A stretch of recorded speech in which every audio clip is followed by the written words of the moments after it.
Привет, мои дорогие зрители! В этот раз я пропала на дольше, чем когда-либо. Почти 2 месяца я не выкладывала ни одного своего ролика.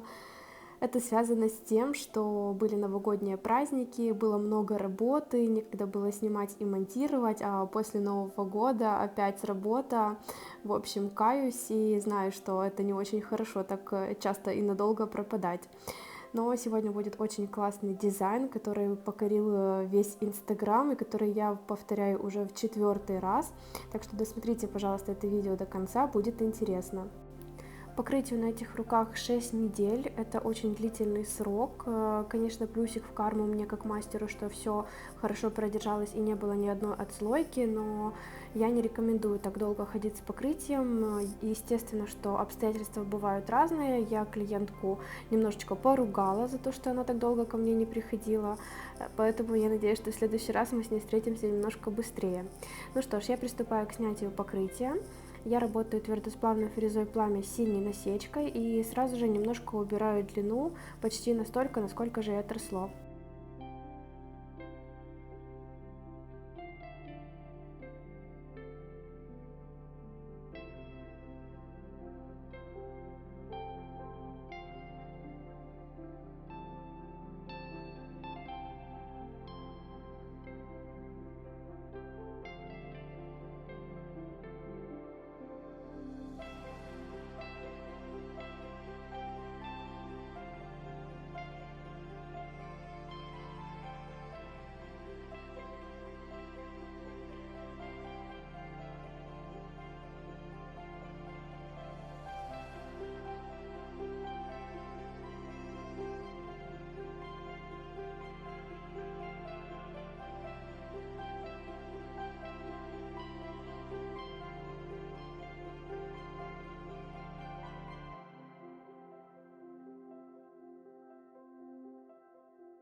Опиливая ногти по форме овал, сразу же контролирую боковые параллели для того, чтобы не выпилить какую-то одну из них.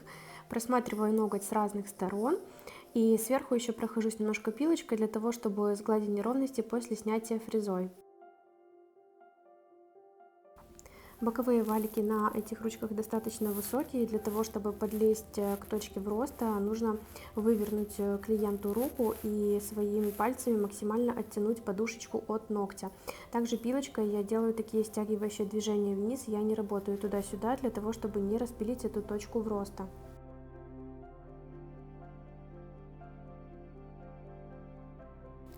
Кутикулу, как всегда, я отодвигаю апельсиновой палочкой. Несмотря на то, что прошло 6 недель с последнего маникюра, она здесь не сильно наросла, обтереги не особо много.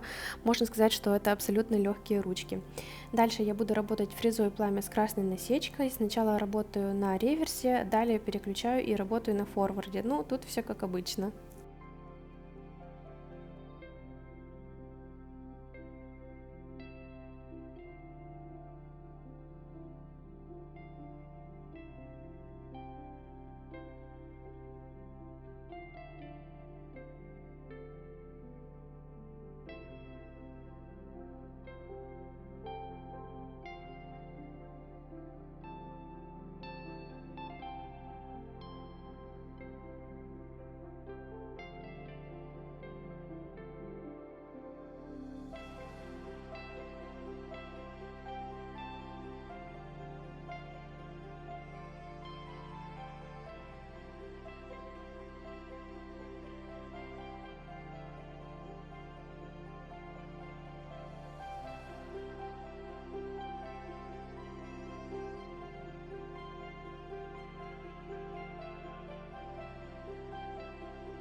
Последнюю неделю я выполняю весь маникюр с помощью ремувера. Обычно я делаю комби по сухому, но с учетом того, что сейчас зима, кожа у моих клиенток очень сильно сохнет, поэтому, когда я делаю срез по сухому, я прям чувствую, как трескается эта кожа под острым лезвием ножниц. Но ощущение не из самых приятных, и клиентам больно.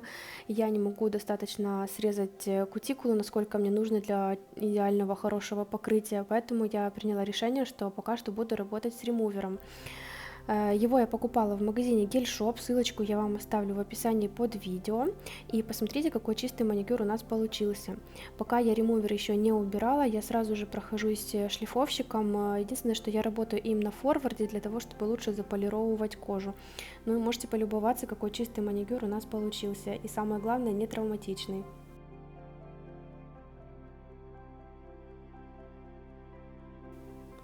У клиентки есть один пальчик, который требует ремонта. Я предварительно его обезжириваю, промазываю праймером и базой, сушу все это в лампе и буду работать акригелем от торговой марки Голливуд. Купила его абсолютно случайно, но осталась очень даже довольная, потому что он легкий в работе и им можно легко выполнять вот такие вот ремонты. Также опиливается очень мягко. В общем, мне все подошло, мне понравилось, могу спокойно вам его рекомендовать.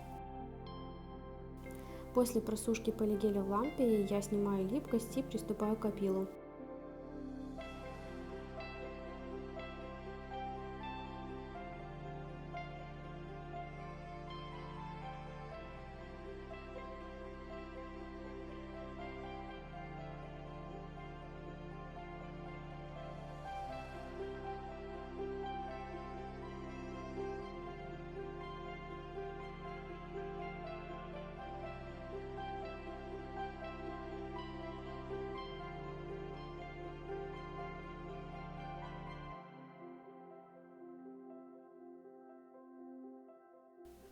После опила я снова обезжириваю ноготь, и посмотрите, какой красавчик у нас получился, как будто этого слома и не было.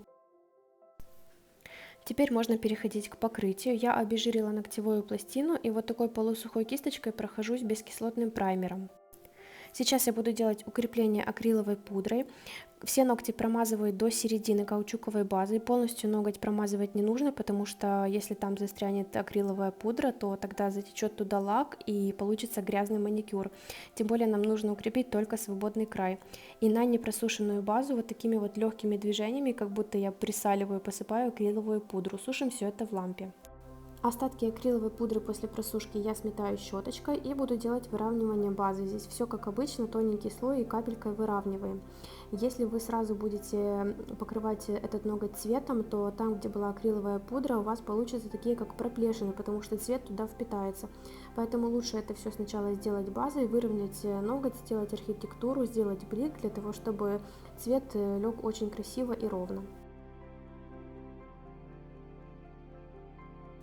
Приступаю к покрытию. Одна рука у нас будет вот такого красивого цвета какао.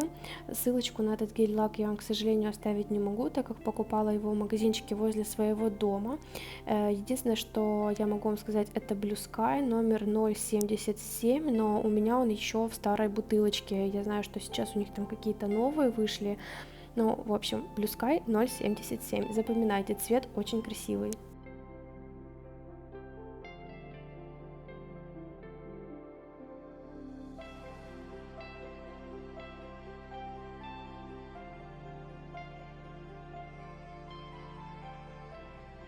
Вторая рука у нас будет светлая и с наклеечками. Под них мы делаем вот такую красивую молочную подложку. Я буду выкрашивать ее в 2 слоя. Здесь у меня молочный лак от Камильфо номер 009. Покрываем вторым слоем коричневый гель-лак. Перед ним я отодвигаю кутикулу, чтобы как можно ближе к ней подтянуть покрытие, и помогаю себе тоненькой кисточкой.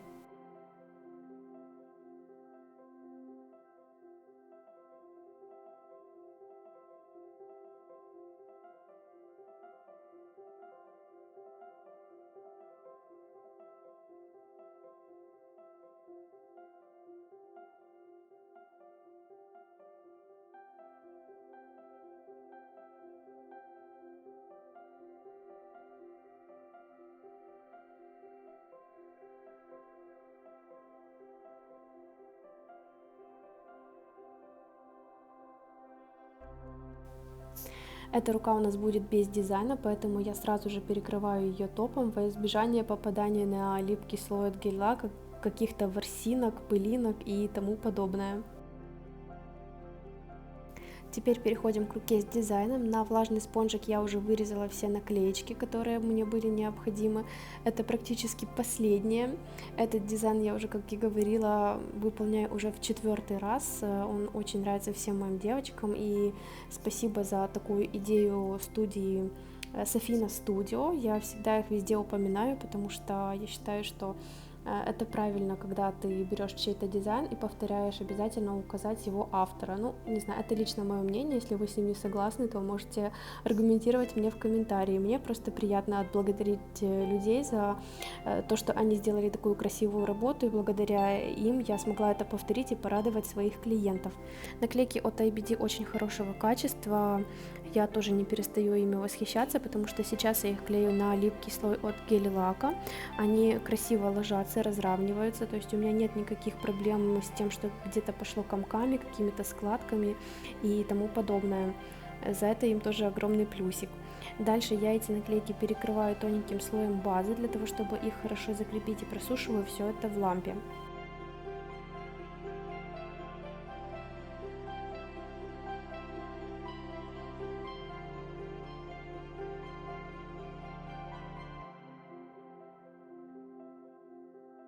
После просушки базы перекрываю эту руку тоже матовым топом.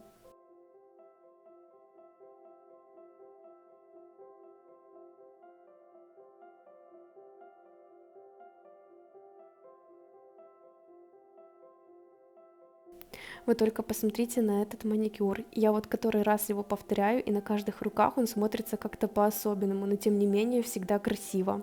Если вам понравилось это видео, то поставьте ему обязательно лайк и не забудьте подписаться на мой канал. Обещаю появляться здесь почаще. Спасибо за просмотр и до новых встреч!